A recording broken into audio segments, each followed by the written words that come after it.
I'm Steve Levine. I'm the Executive Director of the Living Heart Project. I work for Dassault Systèmes. The Living Heart Project, at its core, is a translational initiative to try to provide a vehicle for really the brightest scientists in the world to come together with engineers, practicing clinicians, to try to translate the knowledge that we have about the human heart into practical solutions that can be applied in the clinic. By translation, I basically mean providing a vehicle to capture that knowledge in a way that's not just delivered in the form of conversation or in a paper, but in an actual useful tool that is a commercial grade tool that can actually be regulated and applied and used by device developers, by researchers, by clinicians, and eventually, hopefully, to you and I to understand our bodies so that we can be better practitioners of our own health. From a platform perspective, or from a technical perspective, it was a pressure test of our strategy to be able to see if we could handle the complexity of the human body, the scale from a population analysis to understand a population of human hearts and the genomic diversity, all the way down to the tissue, the multi-physics mechanics, to be able to represent the electrical signal that propagates through the heart, the tissue that responds, the blood flow, all the way down to the genomic markers, et cetera, all in a consistent way so that when data is collected on one piece of scale that's useful to a biologist, it's immediately available to a chemist, to an engineer who may or may not understand the domain of the biologist but understands the implications of it. So we give them a common language which doesn't normally exist. They all come together at the human body. I'm a believer in the old adage, if you give a man a fish, you'll feed him for a day. If you teach a man to fish, you'll feed him for life. So the open scientific initiatives like the Living Heart Project are ways to bring understanding into the process rather than rely dominantly on observation. The understanding of the human body has been elusive in many ways because it's complex, hard to identify, hard to understand. But now we have so many diagnostic tools, so much information that's available, but it's scattered around hundreds and thousands of different pools of resources in the minds of practicing clinicians and researchers everywhere. So if these open initiatives can bring those together, and what we did a little bit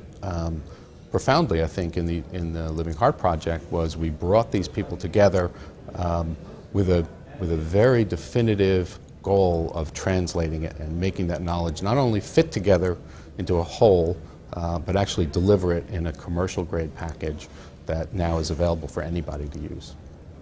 What I'd like to believe, and we're already beginning to see this, is what we've been able to do with a cardiovascular community and building the living heart and now advancing the science and really accelerating it, is demonstrating that realistic simulation, the way we define it, really understanding and replicating the way physical objects behave in the real world, doing it in the virtual world so that we can try out our imagination and pressure test our theories and our understanding. By demonstrating it's possible, I think we've moved the industry from realizing or not even believing it's possible to now believing it's inevitable. And if they can come together, that's the secret, because each of us knows a piece of the puzzle of the human body, and as technicians we tend to break things down into small pieces that we understand, and then we study them in school in different domains, and each of us gets a particular expertise in our area.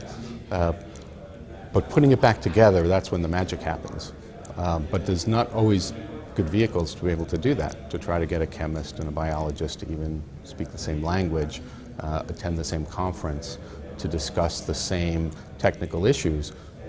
If we've demonstrated that that's a profound thing that you can do, and you can really do that using realistic simulation because that's a common language.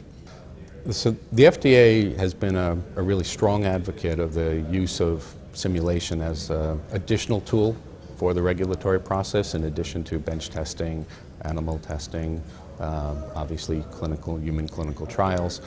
They recognize that the cost of continuing to collect experimental data is not sustainable, whereas other industries have recognized that by investing in creating really accurate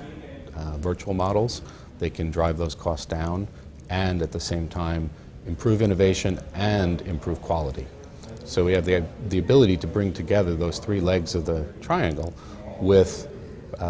realistic simulation, provided we can do that in a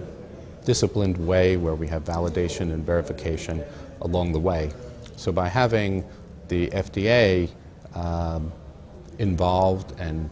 reminding us at all steps as our imaginations start to wander with what we could possibly do with this new technology, they're the best in the world at keeping the discipline to make sure we have the traceability, the testability at each step, make sure we validated it before we go on to the next step. So then hopefully they can then take that data in and understand how new products, how they work, when they will fail, whether their clinical trial is warranted, whether they've actually validated its failure mechanisms. They can do that very quickly and hopefully drive the cost of clinical trials down, the time, because they know when they've actually found the right answers. We've had a long history in my company for introducing the concept of digital continuity into the device development or manufacturing process, from innovation and creating virtual models, for example, of aerospace, being able to replicate an entire jumbo jet on the computer such that you don't actually have to build a mock-up of it, a physical mock-up, and test it. It's not cost effective. So over the last 30 years, we've helped other industries do that such that they don't have to go through the rigorous trial and error, and they can optimize it on the computer as opposed to trying to optimize it by doing it in the laboratory. So with this innovation, we believe that same level of efficiency will come to the device development industry, and they'll